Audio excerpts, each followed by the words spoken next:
बाघ घायल अवस्था में पड़ा रहता है। उसकी हालत इतनी खराब होती है कि चींटियां उसके जख्मों को कुरेद रही होती है। वहां से एक इच्छाधारी नागिन जा रही होती है। बाघ की ऐसी हालत देखकर नागिन अपनी शक्ति से बाघ को ठीक कर देती है।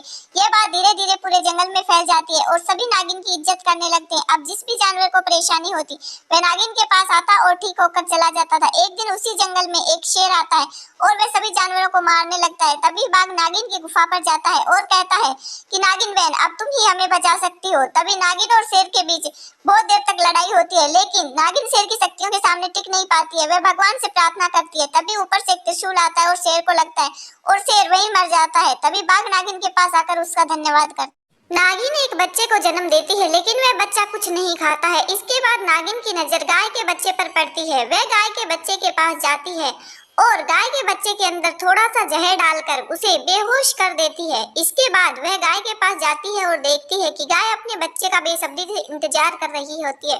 वह गाय से थोड़ा सा दूध लेती है और अपने बच्चे को जाकर पिला देती है। अब नागिन रोज ऐसा ही करती, गाय के बच्चे को बेहोश कर देती। यह सब एक भैंसा दूर खड़ा होकर देख रहा था। वह गाय के पास जाकर उसे सारी बात बता देता है। अब गाय अपने बच्चे के पास आ जाती है और कहती है, हे कपटी नागिन, अगर तुझे दूध चाहिए था तो तू मुझसे मांगकर ही ले लेती, ऐसा करने की क्या जरूरत थी। इसके बाद गाय अपने बच्चे के साथ चली जाती है और नागिन को अपनी गलती पर बहुत पछतावा होता है और वह पछताती ही रह जाती है।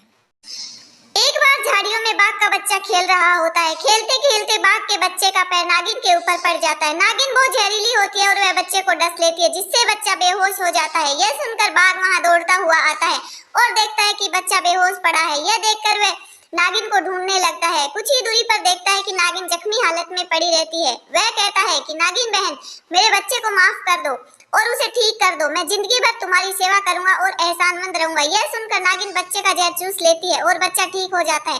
अब वह तीनों जंगल में साथ साथ रहने लगते हैं।